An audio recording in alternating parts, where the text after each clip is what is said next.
Hi guys, welcome back to another video. I am Lemoncat Podfic, and today we are going to be doing something a little different. We are actually going to be reading a work by another author. We are going to be reading Puerility by Milk and Bones. This is an author I've followed along with for a while, and they're really good at writing Bakugou and the relationship wise that I think in a way that everyone can enjoy.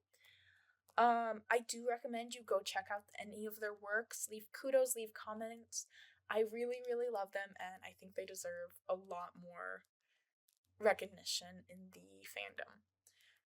That being said, this will be a Bakugou fic. It is general audiences with no archive warnings applying.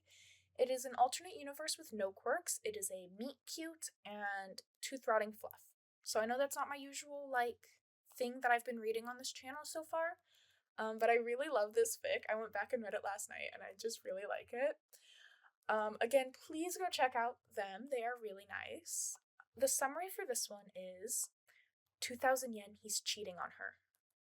Huh? Is the most intelligent response the blonde can muster.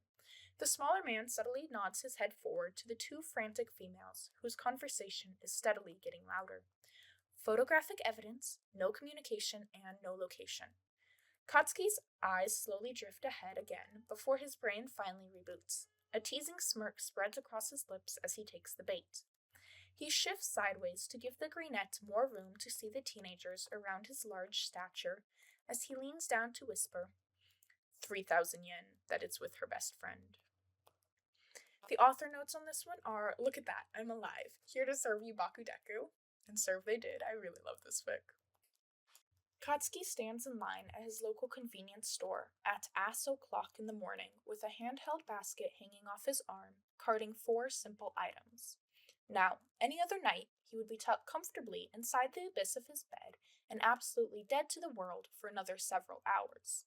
Much to his dismay, this is not one of those nights, because his dick of a roommate decided to wake him up and beg the blonde to go out and get him fucking cold medicine.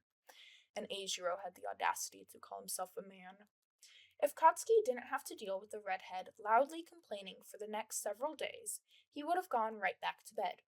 But he knows better than to do that. That would only result in making the explosive man even more miserable than normal and having to deal with that shit. So, the slender man forced himself out of bed, but not without a few choice words, and walked the short distance to the shop. Katsuki glares up from his phone, eyeing the line of customers before huffing in frustration. He shifts his weight around, his annoyance clear as day in his posture, as he throws a look over his shoulder. The length of the remaining line mimics what's in front of him. Jesus fucking Christ. In what fucking world is it normal to have this many people in the store at this hour? Rolling his bright red eyes, the blonde redirects his attention back to his phone. Damn. He really wishes he had grabbed his headphones before he left the apartment in a fit of rage. Sachiro, just know that I'm saying this to you as a friend, the short, white-haired girl in front of Katsuki begins to say hesitantly. For a split second, he lets his gaze flick up to analyze the conversation subtly. 2 girls, the one that just made a terrifying starting statement, and Sachiro, a taller, violet-haired girl. Friends, by the sound of it, that can't be any older than 16. Teenagers. The blonde has to hold back an audible scoff. Don't they have curfews? Katsuki minds his manners and looks away before he looks like a fucking... He sees Sachiro furiously typing on her phone out of his peripheral before she leans over Tamaro's shoulder. Show me the picture again, she demands, her friend fumbling for her own device to hand over. The violet-haired girl snatches it and inspects the screen at every angle, frowning the entire time. She pops her tongue against her teeth as venom seeps bone deep into her next words. He really fucking... Sachiro doesn't hand the phone back, instead continues to double fist them and starts typing on hers even more rapidly. Angry mumbles are falling out of her mouth while Tamaro hovers nervously. Can you check his location? Don't you think I've tried? It's been off for 5 hours and he hasn't answered a single text. This is going downhill very quickly. Katsuki is broken out of his concentration as he feels a gentle tug on his shirt and a soft, hey, floats to his ears. The blonde lets out an instinctive growl as he turns to the pestering source. But he isn't ready for all the air in his lungs to be violently sucked out when he makes eye contact with the person standing in line behind him. The first thing he notices is green. Emerald eyes are shining back at him, bouncing back and forth between him and the two girls in an amused manner. The man has a black cap pulled on with a mess of Viridian curls poking out from underneath. There are large, round glasses perched on his nose and a mask covering the lower half of his face. But Katsuki can see small hints of freckles dancing across the top of his cheeks. 2,000 yen, he's cheating on her. Huh? Is the most intelligent response the blonde can muster. The smaller man subtly nods his head forward to the two frantic females whose conversation is steadily getting louder. Photographic evidence, no communication, and no location. Katsuki's eyes slowly drift ahead again before his brain finally reboots. A teasing smirk spreads across his lips as he takes the bait. He shifts sideways to give the greenette more room to see the teenagers around his large stature as he leans down to whisper, 3,000 yen, that it's with her best friend.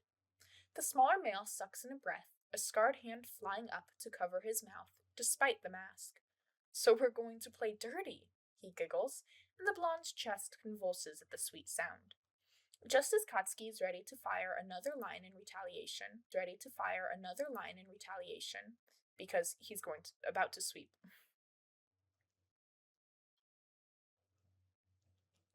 Because he's about going to sweep this bitch clean off his fucking feet. The man grips his shirt again and yanks harshly. Wait, look. The red-eyed looks just in time to see Sachiro raising her phone to her ear, her posture of advertising nothing but anger. Rai, you better have a good fucking excuse for whatever you're about to tell me. Think it's her partner? The greenette asks in a dangerously excited tone as he shakes Katsuki's arm. Without a doubt. The blonde gently removes the male from his attire, trading the physical contact to place his hand on the other's lower back and bringing the other in step with him. Don't you dare try to pull that shit on me, Ray. The girl's words are said through clenched teeth. I'm not as stupid as you fucking think I am. And just before Katsuki thinks the night can't get any better, Tomoro lets out a panicked squawk and waves her phone around frantically. Kieko's calling me. Who's Kieko? The mystery man hisses, like he hates being left out of the plot. The taller man tries to hide the amused smile from the other's childish behavior. Answer the damn phone, Tomoro. Tomoro, don't. Give me that. The taller girl violently grabs her friend's device and shoves her own phone into the other's hands. Keep him on the fucking line. Here we go, Katsuki whispers. Keiko, no, shut the hell up for once, because frankly, I don't fucking care what you have to say to me right now. Out of anyone that could have done this, it had to be you. Do I really mean that little to you? Definitely the best friend. The other man hums, nodding along solemnly, like he's watching some Greek tragedy and not a saga going down in a local supermarket. Katsuki huffs in agreement, diverting his own attention to see how Tomoro is holding up on the other line. I have nothing good to say to you, Rai, she starts, and the blonde thinks for a minute she can hold her own. The attentive pair flinches as Shatsiro's voice spikes in volume and betrayal as she continues to yell at Kieko. Does that answer your question? The white-haired girl snaps into the receiver. The greenette pops his teeth in disapproval. He probably asked if Sachiro is mad, as if he doesn't know what he just did. Katsuki's eyebrows pinch and his lips slant in a smirk at the utter investment this guy has for teen angst. A new voice cuts through the heavy tension in the air. Are you guys ready to check out or not? The cashier doesn't seem as entertained by the girls as the blonde and his new companion. The taller man has half a mind to think that it's not the first time he's had to deal with bullshit like this. Sachiro holds up her hand like she's about to answer the clerk, but freezes as more audio crackles through the phone. Tomoro is anxiously fiddling her fingers, awaiting her friend's reaction, eyes refusing to land on anything for too long. The greenette squeaks, reaching behind him to grab at the back of Katsuki's shirt. The blonde is slowly leaning back, almost wanting to distance himself from the teen that rivals his anger. Both of them are completely still, almost afraid to move and potentially rift the tension. Suddenly, Sachiro clears her throat and hangs the phone up without another word. She turns to the worker, tucking her violent hair behind her ears, and politely states, I'm sorry, sir, we no longer need our items, but could we leave them up here? The man raises his eyebrows without amusement before nodding. Go give him hell. She sends him a grateful smile, grabbing Tomoro's wrist and saying eerily, We're going to Rise House. And just like that, the show ends as the teenagers quickly make their way to the exit, Tomoro being dragged and Sachiro stomping out curses. The doorbell sings as they leave, and the clerk looks back to Katsuki expectantly, like he shouldn't need time to process what the fuck he just witnessed. But he comes back to his senses in seconds, placing his hand cart on the conveyor belt and nudging the smaller man to follow suit. Let me cover. He tries to be nonchalant, but his cover is nearly blown when he needs to force a cough to keep his composure. Dinner and a show in one outing. Must be my lucky night. The male teases as he places instant ramen, a pack of sticky notes, and an energy drink beside the blonde's hoard of cold medicine. Dinner? At this hour? He scolds, picking up the man's selection solely to degrade it. Instant ramen. Really? The greenette shrugs sheepishly, immediately tangling his fingers into his sleeves. It's quick and easy. Yeah, and it's also shit for you, the blonde remarks while rolling his bright eyes, setting the cup down to dig out his wallet. As he's swiping his credit card, he catches an insinuating look from the cashier. Damn, this guy really does see everyone's personal shit. Fuck off, Katsuki bites under his breath, snatching his bagged items from him. Not before shuffling a few inches over so the other can take his things, too. The masked man chirps out a polite, thank you, bowing his head. Then those bright green eyes land on Katsuki and, fuck, he never wants those eyes to leave him, motioning for the blonde to follow him out. It's not until the chill of the early morning air nips at the slender man's nose does he pause slightly. So much has happened in the last hour, and he's not sure what to do with himself now. He was frustratingly forced out of a dead sleep to get fucking medicine for his pitiful roommate, only to witness a massive milestone of some random teenagers, and now he's pretty sure he met the love of his life. He can't just go home after something like this, can he? He pictures himself continuing his trek, not faltering in a step, trying to dig up words to speak to a stranger.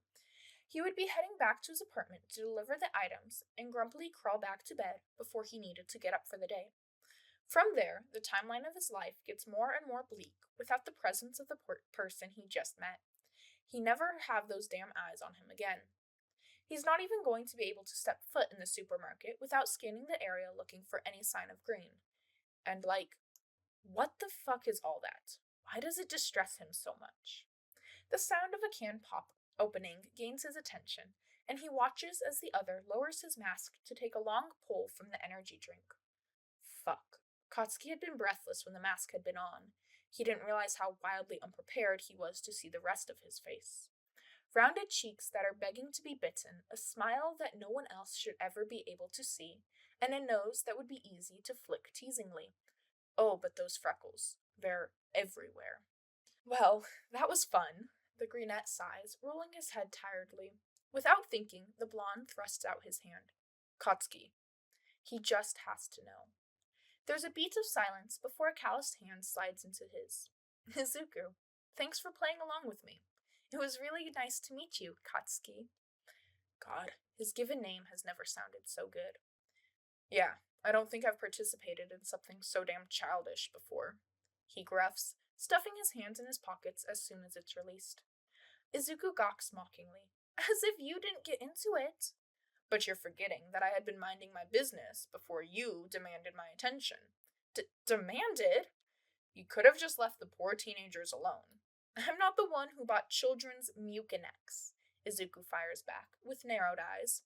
Katsuki startles, head temporarily snapping down to the bag on his arm and looking back up. It's the only fucking medicine my roommate will take. Sure it is, the greenette sings, waving his energy drink round. Who's childish now? Kachan. Kachan? You better run along and get home to take your meds, Kachan. It's way past your bedtime. Fuck, if Eijiro had been here. Don't call me. What? Kachan? I don't know. Izuku raises his free, scarred hand. Katsuki has half a mind to wonder what happened, to tap on his chin. I kinda like it. It's very fitting. The blonde waits a beat before smirking and taking a large step forward to crowd the other's space. Before the greenette can react, Katsuki snatches the lowered energy drink and holds it clear over the shorter male's head. Hey, if I have to go to bed, then you shouldn't be drinking this. Izuku is giggling, making weak attempts to reach for his caffeine source. Give it back! They begin a small dance, the blonde constantly moving it around while the other hops in step, both trying to gain the upper hand. Katsuki feels strangely light, like he's never let his guard down so easily in front of someone. It's easier to breathe. A smile feels so familiar on his face as he watches the greenette's ridiculous jumping attempts. His movements are less rigid and calculated. He's swaying as if a gentle breeze was pushing him around. Once again, they're interrupted by a phone, but this time it's Izuku's. The freckled man stops, his posture deflating with a heavy sigh. He pulls his device from his hoodie pocket, scanning over the cock-blocking notification. Been gone too long, he mumbles, then smiles sadly at the blonde. Gotta get back to work. Right. Katsuki clears his throat and straightens up, lowering his arm to offer a truce. The greenette tilts his head thoughtfully. Here, I'll trade you. He begins digging into the entire reason they're out here in the first place, his grocery bag. The blonde recognizes the fished-out sticky notes and watches with a racing heart as Izuku rips them open and pulls out a pen. Something is quickly scribbled, and the note is held out to him. As he's taking it, the can is pried out of his other hand. See you around, Kachan. It's a fleeting call over his shoulder as Izuku has already turned and was making his hasty leave. Katsuki looks down and smirks at the numbers written down on the small paper. He's never been more thankful to have been forced out of bed. Alright, so that ends the first fic that I've read that wasn't my own. I really, really love Bo's work in this. The last notes are, I miss Bakudeku so much. I kinda don't hate this one, so I hope you guys don't either. I've got a few works stored under my belt that I'll hope to be able to share with you soon. And for those of you that follow Triptych, do I have things for you. In the meantime, drink some water, carve a pumpkin, and rewatch your comfort shows. Bo out. Alright, so let me just say I don't know why you would hate this one at all. I really, really love this one. It's so cute, and just their little banter at the end is really cute. As a cashier myself, boy do we see some shit. I don't want to leave this outro too long because I don't want it to take away from the fic. But I really, really hope you guys go show Bo some love. Hopefully I'll be able to do more from them if this one goes all right. I know I have to work on my Bakugou voice a lot, I know. Yeah, in the meantime, let's listen to Bo, drink some water, carve a pumpkin, and rewatch your comfort shows. Again, thank you so much, Bo.